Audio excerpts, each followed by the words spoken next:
For those who don't know me, I'm Chief Beverly Cook, and I'll be your chairperson today. The St. Regis Mohawk Tribe hosted its February monthly meeting, providing community members with important updates and a space for meaningful discussions.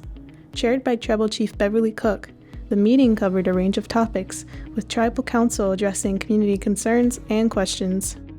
Tribal Chief Beverly Cook shares her thoughts on the latest developments impacting Akwesasne. I thought that it was a good meeting. There was a lot of information that was shared about current events, the current situation with the new administration and his executive orders.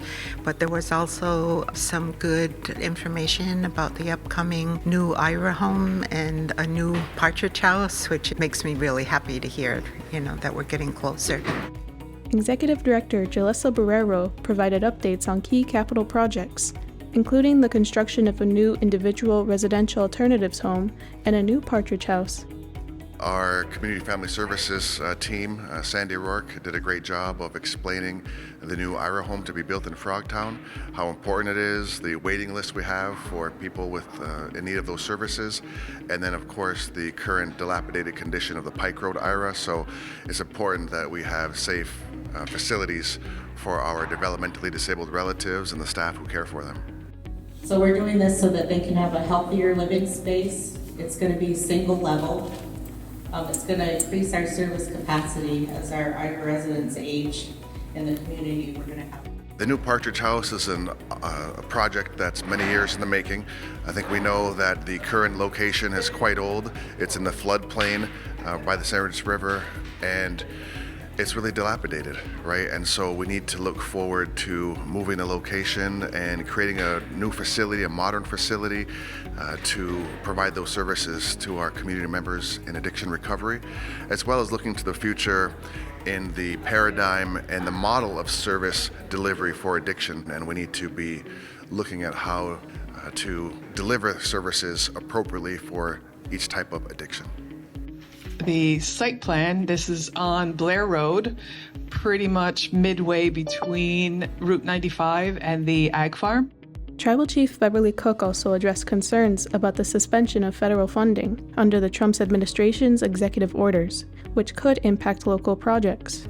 Everybody has a right to be concerned about it, even though the OMB memo, which stopped all of the funding in its tracks, was rescinded. The administration's executive orders are still in place, so he still wants to do away with diversity, equity, and inclusion projects, as well as his desire to cut back on green energy projects. And that definitely is not in this administration's goals for the country. So we're getting swept up in all of his policies, and our community has a right to be concerned and should be concerned. We're going to be heading down to DC to visit Congress and to visit our representatives and so on, and that we are raising these issues. We're continually meeting with state and federal representatives and initiatives of the tribe and of the community. We are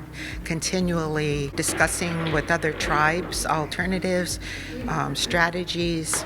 Our lobbyist groups are working on this, also along with us. There's a lot of things that we've been working on, we continue to work on, such as border crossing issues, environmental issues. And I said to the community, our oath is to the health, education, welfare, and safety of our community. So those projects, we are keeping a close eye on.